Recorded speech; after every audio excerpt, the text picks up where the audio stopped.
So back in the cinema tonight for what was probably one night only was Jurassic Park, which is the film directed by Steven Spielberg, everybody knows it, starring Sam Neill, Laura Dern, Jeff Goldblum and Sir Richard Attenborough.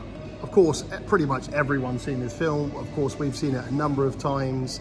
Rich, when was the very first time you watched Jurassic Park? Was it in the cinema or not? I don't think I was allowed to watch it in the cinema. I mean, it's stupid because I watched Terminator, I've watched like Alien, watched Terminator 2, stupid films, and my mum for some reason wouldn't let me watch Jurassic Park in the cinema. I don't know why. How old would have been? That would have been 10. Yeah, so I actually did see Jurassic Park at the cinema, and it just literally just blew my mind. And I remember after having seen it, I just wanted to see more films with dinosaurs in them. And all that was available at the time was When Dinosaurs Ruled the Earth, which is a 1970s film. Still never seen it, but it was like on TV. In fact, there's also a reference to it in the film. When you see that T-Rex at the end, and he's screaming his head off, you see the banner fall down in front, and it actually says When Dinosaurs Ruled the Earth. Of course, that is a saying anyway, but it's also I think that's also like a reference to that film.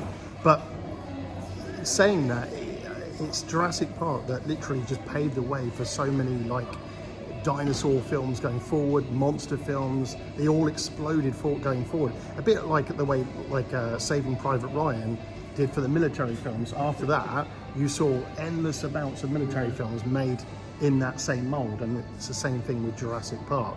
But any thoughts about having seen it this time again? Did you sort of feel about what? Yeah, I mean, it still sends shivers up my spine when you watch like bits when they're what are they called? The big long-necked dinosaurs.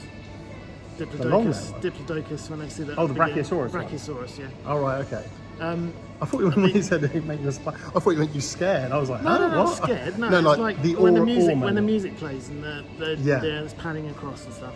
Yeah, it makes the hair stand up on your neck. Yeah, because the effects still stand up.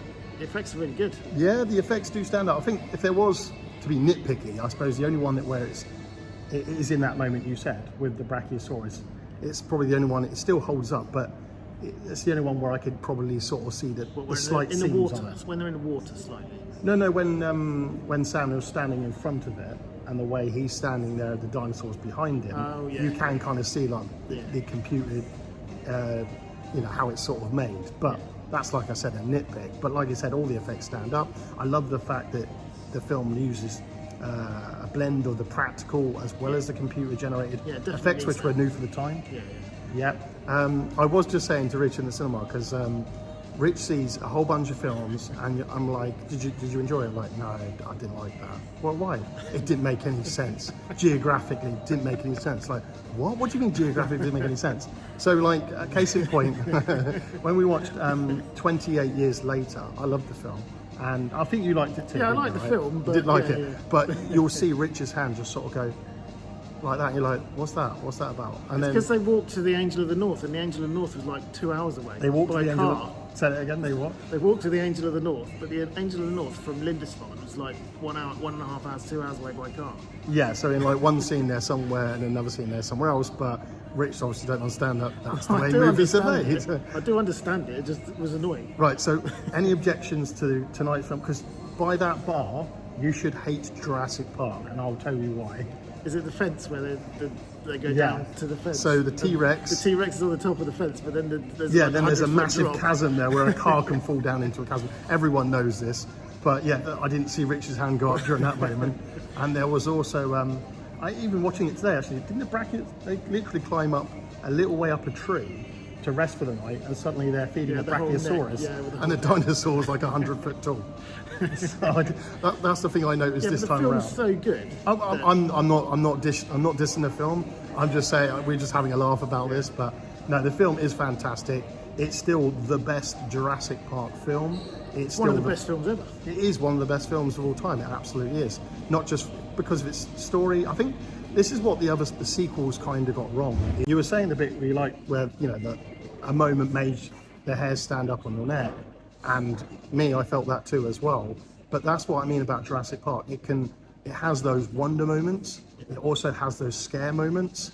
It also has really memorable, funny scenes in it. I mean, Jeff Goldblum literally with just his steals shirt the off, show. with his shirt off. When I he's did hear injured. people laughing in there when he's just like that.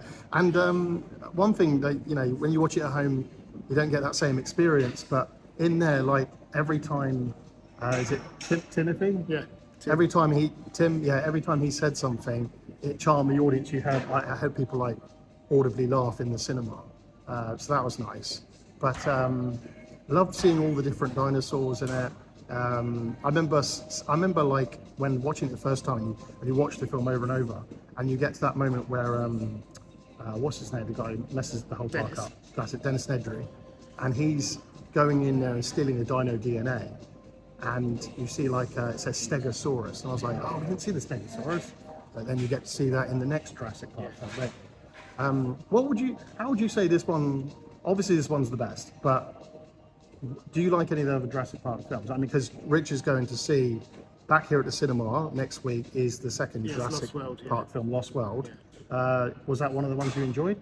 I do like it, but yes, it doesn't hold a candle to that, really. Now, why in your mind, why doesn't it hold a candle? I don't know, just because it's not the whole cast didn't return. It was only Ian Malcolm, wasn't it? It was only Ian Malcolm, Jeff Goldblum. All the kids were there for a brief scene, and Richard Attenborough was in it. Yeah, he was in it for but a bit. Briefly, yeah. I think we should really be talking about the first one, but I'll just briefly go over the second one a little bit. But I think what it is, the characters are quite unlikable in it. They make really stupid decisions. You're like, for God's sake, why would you do that? Yeah.